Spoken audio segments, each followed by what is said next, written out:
Selamat datang kembali di ruang diskusi ilmiah kita. Pernahkah Anda berhadapan dengan satu tantangan klinis yang seolah tak ada ujungnya? Ya, mengapa luka kronis seringkali menolak untuk sembuh? Mengapa proses biologis yang seharusnya berjalan natural dan otomatis justru terhenti dan menciptakan beban klinis yang sangat besar bagi pasien kita? Nah, jawabannya sama sekali tidak ada di permukaan. Hari ini, kita akan membongkar patologi ini langsung dari akarnya, yaitu pada tingkat mikroskopis dan biomolekuler. Kita akan melihat secara mendalam bagaimana sains murni ini membentuk standar emas klinis yang kita gunakan saat ini. Mari kita mulai pembahasannya. Untuk agenda kita hari ini, pembahasannya akan bergerak secara sistematis. Kita mulai dari mengingat kembali fisiologi normal penyembuhan luka, kemudian membedah kegagalan biomolekuler, serta hambatan dari biofilm. Setelah itu, kita akan melihat manifestasi klinisnya berdasarkan etiologi yang bermuara pada konsep manajemen klinis time, dan ditutup dengan melihat teknologi masa depan untuk regenerasi jaringan. Baiklah, kita masuk ke bagian pertama, fisiologi normal penyembuhan luka. Sebagai seorang klinisi atau ilmuwan, sebelum kita bisa mendiagnosis sebuah kegagalan sistem, kita mutlak harus memahami seperti apa kondisi normalnya. Penyembuhan luka normal itu ibarat sebuah simfoni biologis yang luar biasa presisi. Ada 4 fase di sini, dimulai dari hemostasis, di mana tubuh dengan cepat membentuk sumbat fibrin. Lalu fase inflamasi, di mana neutrofil dan makrofag datang untuk membersihkan area tersebut dari patogen. Setelah area bersih, kita masuk ke fase proliferasi. Di sini keratinosit mulai bermigrasi, pembuluh darah baru dibentuk melalui angiogenesis, dan kolagen disintesis. Terakhir, fase remodeling yang bertugas mematangkan kolagen. Poin krusial yang harus kita ingat di sini, luka kronis pada dasarnya adalah sebuah disritmia. Simfoni yang indah tadi kehilangan ritmenya, terjebak, dan yang paling sering, macet di fase inflamasi. Pertanyaannya sekarang, mengapa kaskade penyembuhan tadi bisa mendadak berhenti? Lanjut ke bagian kedua, kita akan menyingkap tabir permukaan klinis dan melihat langsung kegagalan biomolekuler di tingkat seluler. Coba perhatikan perbandingan enzim berikut ini. Anda pasti familiar dengan matriks metalloproteinases atau MMPase. Dalam kondisi fisiologis normal, MMP ini adalah pekerja kebersihan yang sangat hebat. Mereka mendegradasi protein rusak supaya jaringan baru bisa segera dibangun. Tapi apa yang terjadi pada luka kronis? Terjadi hiperaktivitas MMP yang luar biasa masif. Jumlah mereka melonjak jauh melampaui kemampuan inhibitor alaminya, yaitu TAMPase. Akibatnya sangat destruktif. MMP yang berlebih ini secara harfiah mengunyah dan menghancurkan matriks ekstraseluler yang baru saja terbentuk. Mereka bahkan ikut mendegradasi faktor pertumbuhan. Jelas saja, jaringan baru tidak akan pernah bisa terbangun jika fondasinya terus-menerus dihancurkan dari dalam, bukan? Tentu saja, MMP bukan satu-satunya pelaku. Ada 3 pelaku seluler utama lainnya yang memicu stagnasi ini. Pertama, sitokin proinflamasi yang persisten, yang menciptakan lingkaran umpan balik negatif tanpa akhir. Kedua, kegagalan transisi makrofag. Normalnya, makrofag harus beralih dari tipe M1 yang proinflamasi menjadi tipe M2 yang pro-penyembuhan. Namun pada luka kronis, transisi vital ini gagal total. Ketiga, kondisi hipoksia memicu terbentuknya spesies oksigen reaktif atau ROS secara masif. Kerusakan oksidatif dari ROS ini membuat sel-sel fibroblas mengalami penuaan dini atau senescence. Fibroblasnya memang masih hidup, tapi secara metabolik mereka lumpuh dan sama sekali tidak mampu merespons sinyal pertumbuhan apapun. Jika kita telusuri lebih dalam ke tingkat genetika, sel-sel tubuh kita butuh jalur komunikasi spesifik untuk membangun jaringan, contohnya jalur pensinyalan Notch dan WNT/beta-katenin. Jalur ini sangat esensial untuk memicu angiogenesis dan sintesis kolagen. Sayangnya, disregulasi sistemik seperti tingginya kadar glukosa pada pasien diabetes atau kondisi hipoksia yang parah secara langsung membungkam jalur pensinyalan ini. Sederhananya, bayangkan sel-sel epidermis ini kehilangan sinyal telepon mereka, sehingga mereka tidak tahu kapan harus mulai membelah diri dan membangun jaringan baru.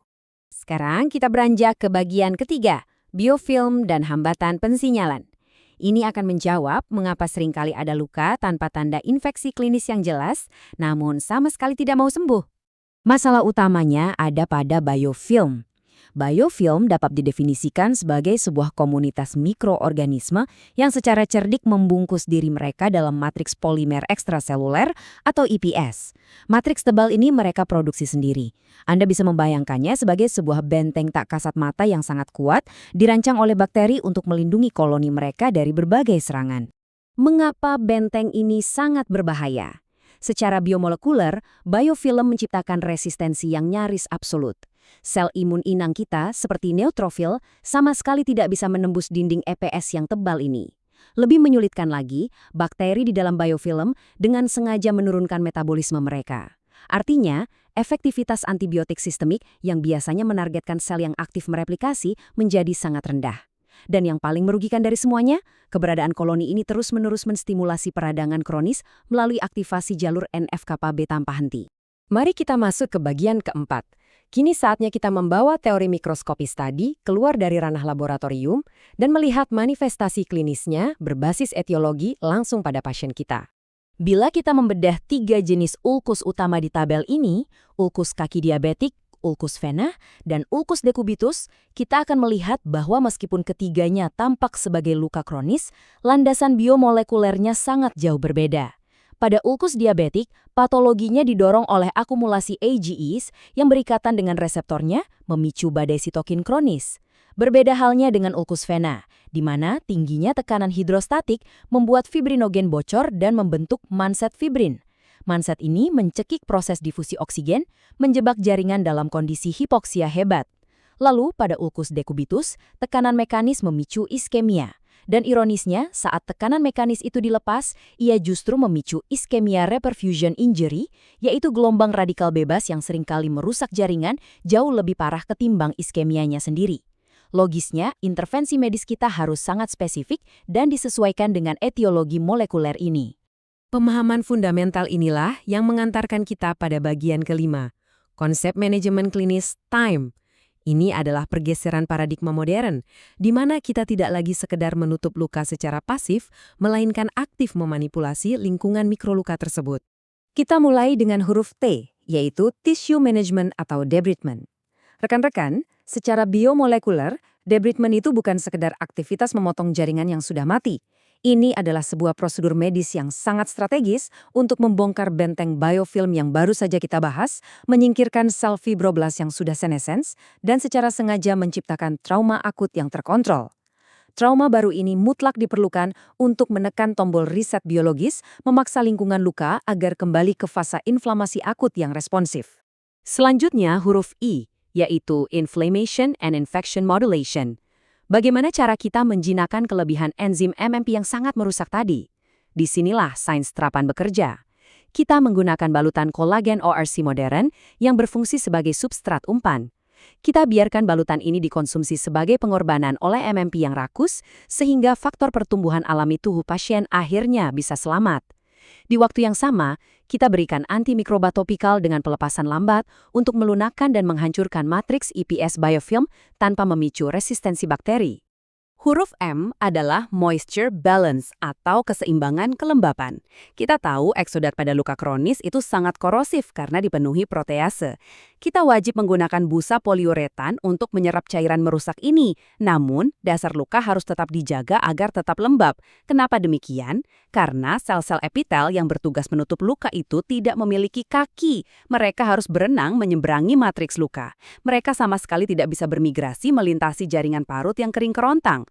Dan huruf terakhir, E, adalah age of wound advancement.